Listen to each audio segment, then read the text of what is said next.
How hard exactly is Chinese? Let me explain. I spent 20 years in China and I have spent 35 years in the United States. So I'm bilingual and I know what are the keys for Westerners, for Americans, for example, to learn Chinese. Let me explain to you unbashfully today how hard Chinese is. I'm not going to hide it. Now let's start with something easy. Everyone loves food. Let's talk about ramen. Ramen is what a lot of people consider a Japanese noodle, but it's actually Chinese. The Chinese word for ramen is la mian. And what la mian means is very interesting. The word la has a radical representing hand. It has another radical representing stand, li. So that means somebody is pulling the noodle. The noodles are going to be so hard, so heavy that the person has to stand. So this means la. And mian kind of looks like the noodle making pan that somebody would use. So that's la mian. Now from here, I want you to not fear what I'm going to talk about. I'm not trying to scare people. I'm just trying to really help people appreciate. You might be a high schooler trying to learn Chinese. You might be a senior trying to learn some Chinese for fun. You might be a business executive trying to learn some Chinese. This is what Chinese really is. So, what is hard for people in the West are, first of all, the sound. Sound is different. You have pinyin and you have four tones. A lot of people probably will find this unconquerable just for those. But then you have the characters. The Chinese characters are not based on phonetic spelling. You have probably some knowledge of Korean and Japanese. They are actually phonetic. The Chinese characters, each character means something, right? So that's one of the hard part. And then you have the meaning and special meanings. And the Chinese word, when it goes into a particular sentence in a particular order, it takes on different meanings. So let me explain to you in a few examples. Let's say the sound of wu, wu, first tone wu, second tone wu, wu, wu. So wu, wu, wu, wu. Those are already hard. But then you have a lot of Chinese characters. Those three characters, they all corresponds to the first tone of wu, dirty, me, and slender. And you have different characters for different tones. Wu, wu, wu. And what makes it more interesting is some of the characters can have different sound. This it means 可恶. This is 恶劣. So this 恶 can also be pronounced 恶. Now that's interesting, right? This character 陆, 陆 can be 陆地, meaning land, or 六, meaning 6,000. Okay, 6000 means 6,000. And this is a character a lot of people probably recognize. 2, 二. But this can also have another sound of 两. Now both 二 and 两 can mean the same thing. They both mean 2. But you can also say 二两 means 2 ounce of wine, for example, right? Give me 二两酒, 2 ounces of wine. So that's when the words are put into context, they can shift in both the sound, pronunciation, and meaning. And what makes Chinese, I think, even more harder is there are a lot of meanings that does not exist in the West. There are meanings in the West that does not exist in Chinese, but there are also meanings of Chinese that does not exist in the West. For example, the English word pu, it can mean either ba or la. Ba is like this. You're pulling grass out of the ground. That's ba. And when you're pulling noodles, that's la. So both are verbs. That makes it interesting. Now, suppose that you get very good at this. You learn all the tones, you know 100 to 600 characters, and you know how to speak some survival Chinese, and you know if people say bad things behind your back, things like that. Now, this is not it, right? The Chinese characters can be put into phrases.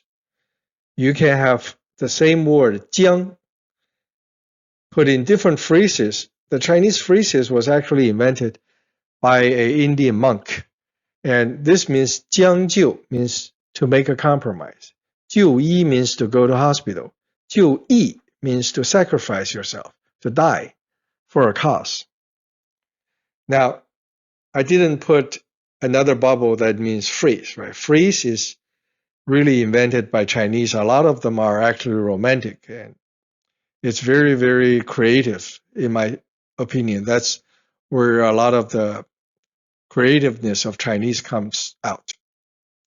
Now, you can also have different styles of font. This is 仿宋, meaning mimicking the Song dynasty. 楷书, 隶书, different things. And when the Chinese people, the Chinese people make their seals, right? Their personal seals. The seal, because it's made by iron tool, it has different calligraphy styles. No Chinese would write this kind of style in their daily writing. This is only for the seals. Now, calligraphy is interesting because there are not many languages that have unique calligraphy styles. The Chinese not only do calligraphy, but they also put their seals on calligraphy. This might mean, oh, the Emperor of Song have seen this. He likes it. He put his seal here, right? This means, oh, Xi Jinping likes it. Yeah, he put it here, right? So this art piece carries a lot of seals. I guess people may think it's some kind of graffiti, but it's not. Right? Chinese scholar not only knows how to use a word, how to use a sound, but they know calligraphy, right? I cannot do calligraphy well. I never trained, but the Chinese leaders always use calligraphy. They don't use a ballpoint pen or stuff like that. And the Chinese leader, Mao Zedong, is further very known, right? His style of calligraphy is very unique, and he can start a revolution with his style, right? That's how powerful the language is. And Chinese can be very vague. Okay, this is a phrase called 三三两两. 三三两两. It means a few scattered people. This means 支支吾吾, means somebody is hesitating, they're not speaking straight, right? This means 意思. If I tell you, oh, you need to 意思, that means you need to give me some present. And this is 2两酒, or 2 ounces of wine. We're getting pretty deep in some of the Chinese history and the Chinese characters because it had a few thousand years to evolve. They actually developed their own history. Let me show you one particular Chinese sentence, right? This says, 你什么意思?真没意思,也不意思意思. So what that means is what you mean. You mean 意思, right? You are so boring and not interesting. You really no 意思, right? Why don't you pay me a little bit? Why don't you give me some present? So 你什么意思?真没意思,也不意思意思. This is how Chinese really talk. Of course, it's a bit exaggerated, but this is real. I put a color code. So hopefully this makes you interested. The Chinese grammar is also very interesting, and it actually is dynamic. For example, if a Chinese say 我很好, it means I very good.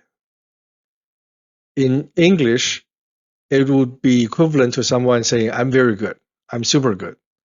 Now, normal Chinese would never say this. You go to China for 10 years, you never hear a Chinese say 我很好. Never hear that. Okay, Chinese would never say that. But Chinese might say 我今天很好,我今天很好。I today very good. It may mean that, oh, I was feeling bad yesterday and today I feel okay. So 我今天很好. Chinese would not say 我很好, but they would say 我今天很好. They may also say 你 you 今天好吗? You today good? Okay, it means how are you feeling? It doesn't mean how do you do. It means how are you feeling? Are you hurt? You don't look too good. I mean, what's wrong, right? That's what they're trying to say. 你今天好吗? If they put one character here, 你今天很好吗? Then that's a totally different sentence, right? This means you today very good. It basically means, did you put up good behavior today, right? Were you good today? So just one word can totally change the whole sentence. A lot of people compare Japanese to Chinese. Japanese is very hard.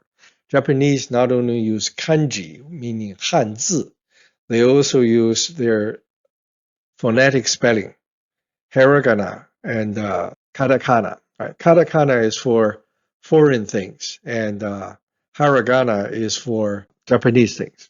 So Japanese have the same sound, but they try to differentiate it between the foreign and domestic. In Japan, Hanji is very useful. Most of the Chinese can go to Japan and they instantly know what it means because the Chinese, the kanji in the sentence or in the sign of a store typically is the real meaning of what that means. This means Hanji is very hard. I can recognize it. I don't know any Japanese, but I know this phrase has something to do with Chinese being very hard. Okay. So in my opinion, Japanese is hard. I would never venture out to learn Japanese. Japanese would also find Chinese hard. This is actually where all this hiragana comes from. They all come from Chinese characters. This is the source of the Chinese character. They got simplified and they become the phonetic meaning. So Japanese do not use pinyin. That's where they use hiragana. But hiragana elements come from Chinese. Katakana, same thing, right?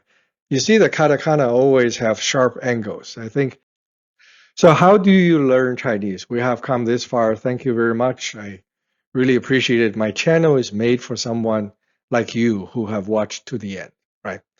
So keep in mind that nobody finds Chinese easy. The Chinese school kids, they spend 18 years learning it.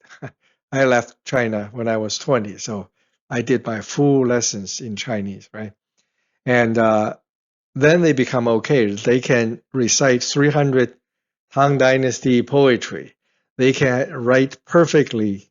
You know, in China, if you write, handwriting is bad, people think that you're less educated. So this is a Chinese poem. So don't worry, Chinese find it very hard as well. But I want you to know that there's a lot of interesting things. And maybe for seniors, maybe it's a good exercise to exercise your mind. It is very hard. I have heard my kids learning Spanish and things. I personally think that Chinese would be harder. If you want to learn some Chinese casually, follow the Dr. Liu's Chinese. I am a native speaker. I also speak English. This is how I speak English. 我的中文是普通话. This is how I speak Chinese. I have no Chinese accent. I speak pure Mandarin. I'm from Beijing. So if you're interested, feel free to make comments, ask me any questions. I love to help people become better with Chinese. Okay, thank you very much, and I hope to see you in future episodes.